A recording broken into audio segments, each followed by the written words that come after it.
Hey, I'm Jim from S.O.Tech, and today I'm going to go over our new jungle belt system. We've done a lot of pistol belts, of medical belts, march belts, a lot of different designs, but recently we connected with the Army's Jungle School and some units out on the 25th ID out on Oahu. And one of the things that really struck me is the amount of heat that gets trapped underneath these things. So we looked at our pistol belt, and then we decided, hey, you know, there's a width that's good for the pistol belt, which is about 2 millibars. For a military load, we found that it just didn't give us enough suspension. The pouches were starting to bow, so we went with 3 millibars. And for the jungle ops, one of the issues they have is that the pouches hanging down were abrading. And so for them, this is a 4 millibar. And if you'll notice, this looks an awful lot like the British system. And you know, the Brits did a lot of good work in Malaysia, jungles of Pacific Rim. So we have a 4 bar, a 3 bar, and a 2 bar that we've developed here.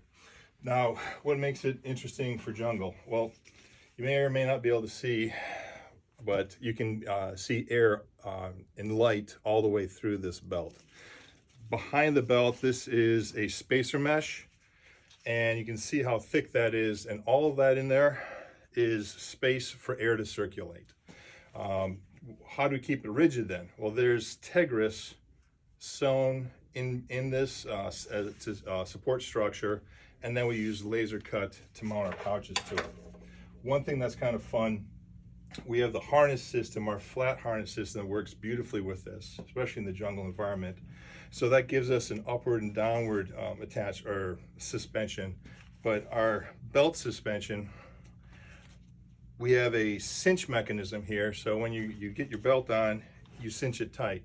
Now when you need to lay prone and you need to spread your gear out so you can get flatter, you put your fingers underneath these buckles and it loosens you up. Reach, grab these, pull them tight again. Real simple, but very effective.